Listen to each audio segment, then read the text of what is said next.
I don't know if this has been tackled earlier, but I would like to know from the chair commissioner, in light of this new MECQ, and also it seems to me that it's becoming quite uncertain again in the next few weeks. I would like to know from Chairman Popoy, what are the guidelines under this MECQ, and what will be the guidelines if ever MECQ will be extended. I know some schools are slated to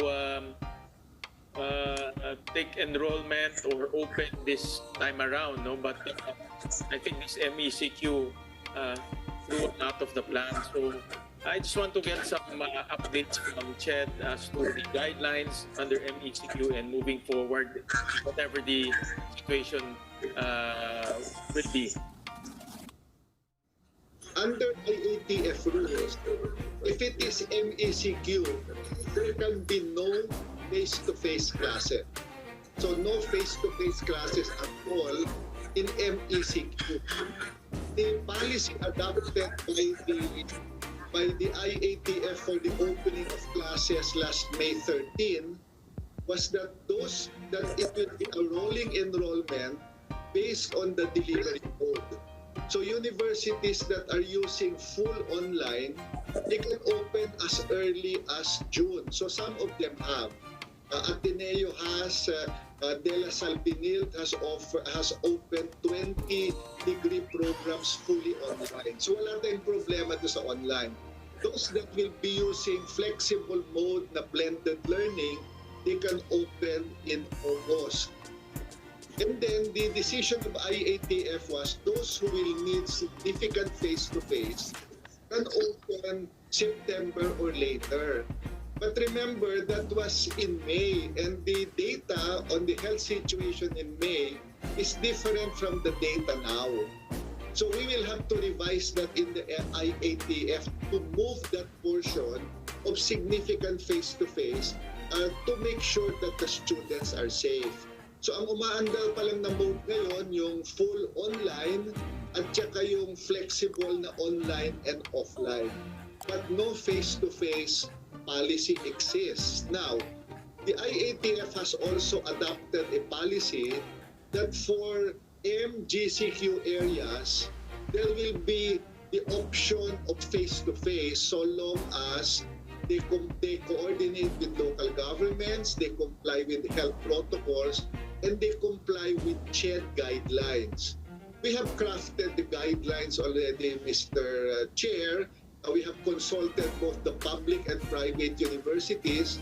2 days ago, I consulted with the local governments on rolling it out. But we are targeting that this will be done in January when the health situation is hopefully under control, and we are initially limiting it to low-risk MGCQ areas. So that is the target. So between now and January, we are talking with our universities to check on the ground some universities that are reconfiguring their classrooms and campuses for some face-to-face. And the plan is I will ask my fellow commissioners, I will ask Secretary, the implementer of the National Task Force on COVID, Secretary Charlie Galvez, to join me. I will ask our friends in the media to join me, and also local governments to inspect on the ground how the classroom is being reconfigured for universities that are going to do it. And then we will see a prototype on what is the best way to do it, ventilation-wise, entrance and exit, and tell the other universities, if you plan to have some face-to-face, this is the prototype that you can adopt. We plan to bring the media because the problem now is everybody is operating in a climate of fear, basically. And we need to visualize how the classroom, if ever we will have face-to-face, will look like. I was told by President Caroline Enriquez that Our Lady of Fatima plans to reconfigure their classroom.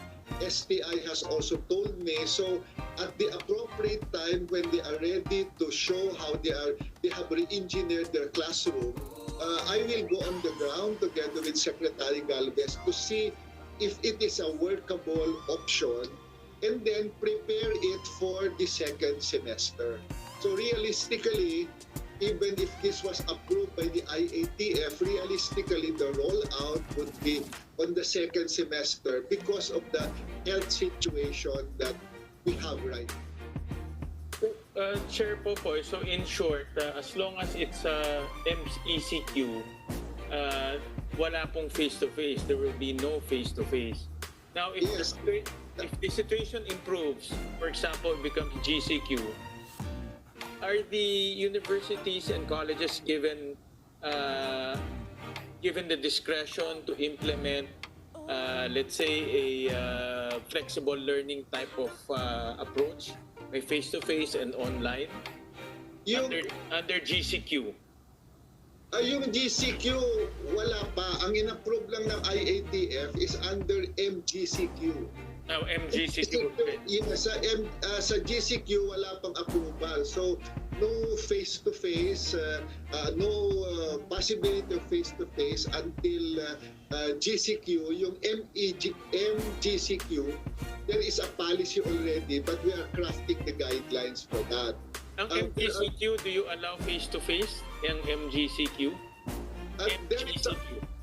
There is a policy adopted by the IATF, but the guidelines on how that policy will be done is still being crafted, and we want to see the prototype on the ground, if it is feasible, and if it will pass health standards. So that is our plan in the next 2 months probably, to see how it will look like. We will bring our health experts, we will bring our local governments. Kasi, Senator, may mga problema in our discussion with local governments. For example, if there is an infection and we close the university, who is accountable for bringing them to the proper health facility? Where will they be quarantined, for example? And you have to work with local governments. There must be a system for the local governments to work with the universities. So if there is an infection, the health of the infected person is taken care for. Iba-iba yung policy ng local government sa ngayon.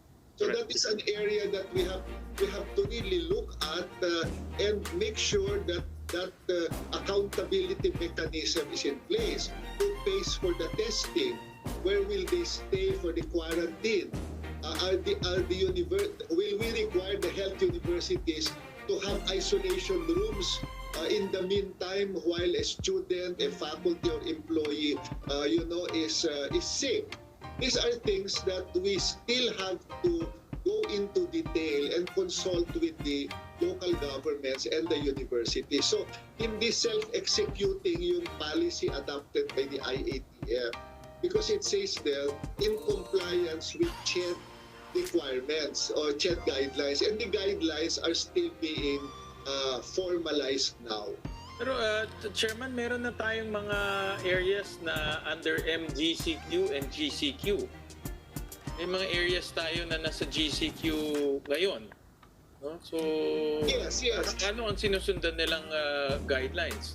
In the Wala pang guidelines. So they cannot have face-to-face until the guidelines. So the rule is no face-to-face? Yes. Basically, the rule is no face-to-face now. Okay. The projection is the earliest we will be able to do it will be the second semester or in January.